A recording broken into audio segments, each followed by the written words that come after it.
Amit Malviya of the BJP response to the show of strength that has been planned by the Congress towards Rahul Gandhi. Amit Malviya said only the guilty fear the law. Rahul wants Congress MPs to cover his sins. Sonia hid behind Covid to avoid the Enforcement Directorate. Compare this to how Prime Minister Modi, as Gujarat Chief Minister, when called by the special investigation team there, welcomed investigation, walked in fearlessly and faced questions for 10 hours. Gandhis cannot escape the law.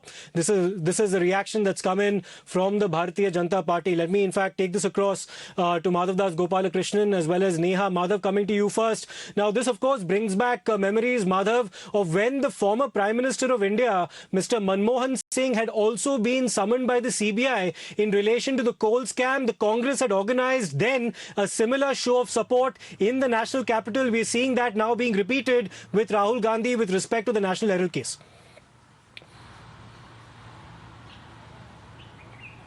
Well, absolutely. And in fact, you don't even have to go that back in history, Siddharth. Just recently, a few years ago, when the National Herald case had happened, we remember the kind of mobilization that had happened when the Gandhis had to appear in the case and obtain bail. So that's a similar kind of show of strength that, from the time they have been summoned, we have been talking about. And in fact, our reporter Niyamika had put out yesterday as well the details of what is planned as far as the Congress party is concerned. So what one can expect on the 13th is a massive show of strength on part of the Congress party, with all of its leaders who will be marching towards the ED office, and not just here in the national capital but in different parts of the country. Wherever the ED offices are there, we are expecting to see Congress leaders come out in large numbers and actually hold protests over there to try and drive home the point that they believe that the Enforcement Directorate and central agencies are being misused. That has been an allegation that has time and again been made by the Congress and other opposition parties, and just to drive home that point, they are going to carry out these protest marches. Of course, the politics on this issue is going to heat up,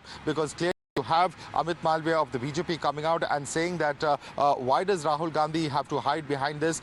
He wants others to cover up his sins, and also at the same time alleging that Sonia Gandhi not coming before the ED, she was trying to shield taking the garb of Covid-19. That's the direct political charge coming in from the BJP. So already politics on this entire issue heating up. One can only imagine the kind of politics that we'll be seeing right up until Monday, when the Congress does come up with its huge show of strength, and of course all members of parliament and leaders of the Congress party who will be present. Right, Madhav, let me just interrupt you there.